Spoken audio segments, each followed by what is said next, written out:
The arena of Karth was filled with warriors' torches, burned along the black stone walls, and the crowd stood in thick circles around the center floor. The center stood Varatha, giantess warrior of the Iron Ridge, stood taller than every warrior. Present, her body carried many scars from battles that had protected the tribe for years. Yet today none of that mattered. That the high platform stood. Leader Dargotha's armor shined under the firelight, and his voice echoed across the arena. Vara of the Iron Ridge, you stand before the tribe accused of failure. The crowd murmured. Darg raised his hand. For 10 years. You have fought for this tribe for 10 years. You have stood at our gates and crushed our enemies. He paused and looked around. But you have given this tribe no child, no future blood. The crowd grew louder. Among the warriors of Karth, strength meant everything. A strong bloodline meant survival. Darg pointed at Vara, a warrior who cannot give life to the tribe, cannot carry its future. You are barren, a useless giantess. Laughter spread through the arena. Some warriors looked away. Others joined the cruel voices. Vara did not react. She stood tall and silent. Near the edge of the arena stood a man in chains, a human slave. His name was Kaylee, had been captured years ago in a border war. Since that day he had lived among the tribe as a servant. He carried water, he cleaned armor, he sharpened blades.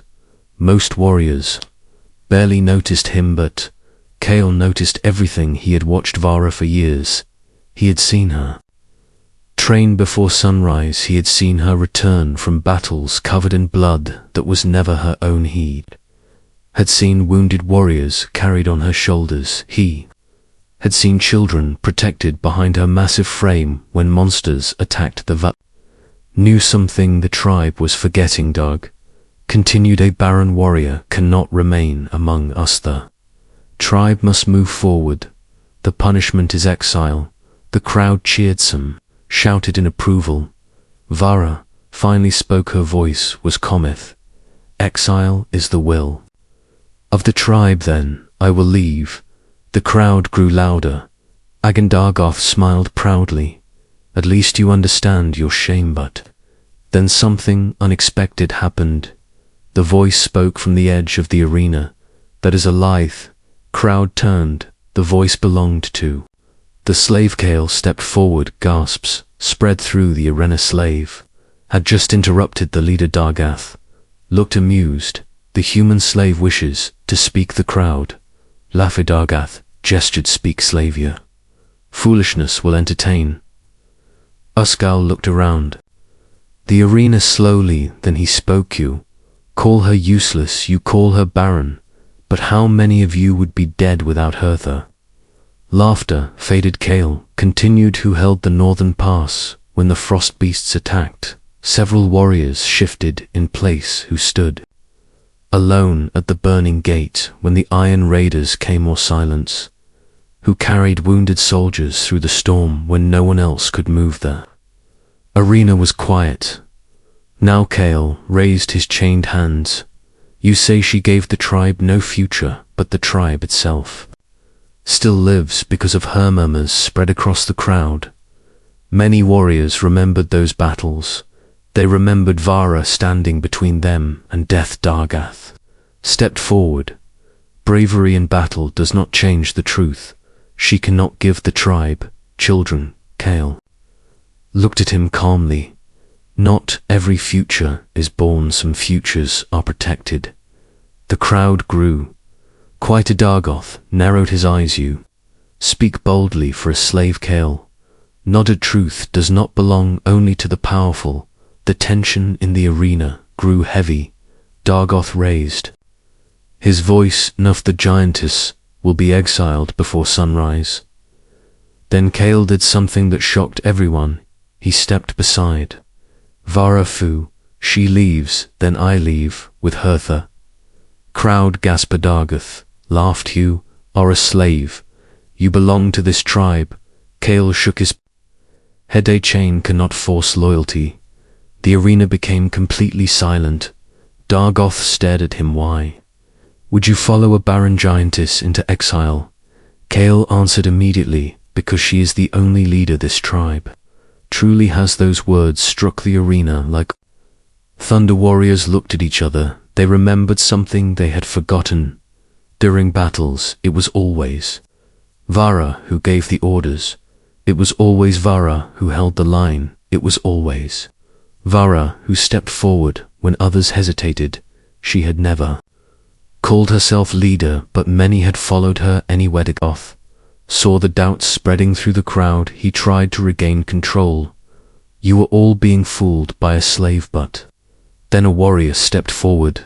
Then another. They stood behind Vara. One of them spoke. She saved my life in the mountain war. Another warrior said she carried my brother from the battlefield. More voices joined. Without Vara, many of us would not be here. The crowd began to shift. The laughter was gone. Dargoth looked around and realized the arena was no longer fully on his side. Vara raised her hand. Stop! Her voice cut through the noise. The warriors behind her fell silent. She turned toward Dargoth. Leadeth the tribe must remain united. If my exile prevents conflict, then I will leave. The warriors behind her protested, but Vara continued. The tribe is greater than any single warrior, even me. The crowd fell quiet.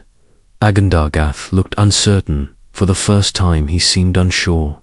Then an old warrior stepped forward. His armor was worn, and his beard gray. Had fought beside Vara for 20 years. He looked at the crowd.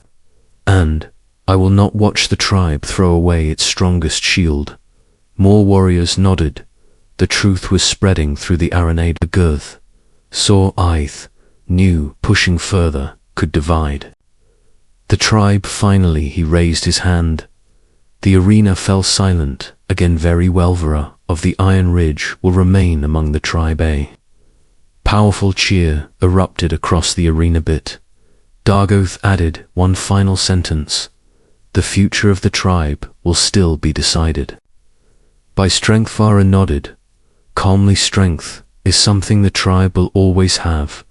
The crowd slowly began to disperse. Warriors returned to their homes. The torches burned quietly against the stone walls. Stood beside Vara. She looked down at him. Why did you risk your life for me? Kale answered simply, because someone had to remind them who protects their future. Vara reached down and grabbed the chains around his wrists. With one powerful pull, she snapped them apart. The metal fell to the ground. You are free now. Kale rubbed his wrists slowly. What will you do next? Vara looked across the arena where the warriors had once laughed at her. Then she smiled slightly. The same thing I have always done. Protect the tribe. Kale nodded. Then I will stand with youth. Giantess laughed softly high above them. The torches burned steady, and that night many warriors of Karth finally understood something they had forgotten. The future of a tribe is not always born. Sometimes it is defended by those strong enough to carry it.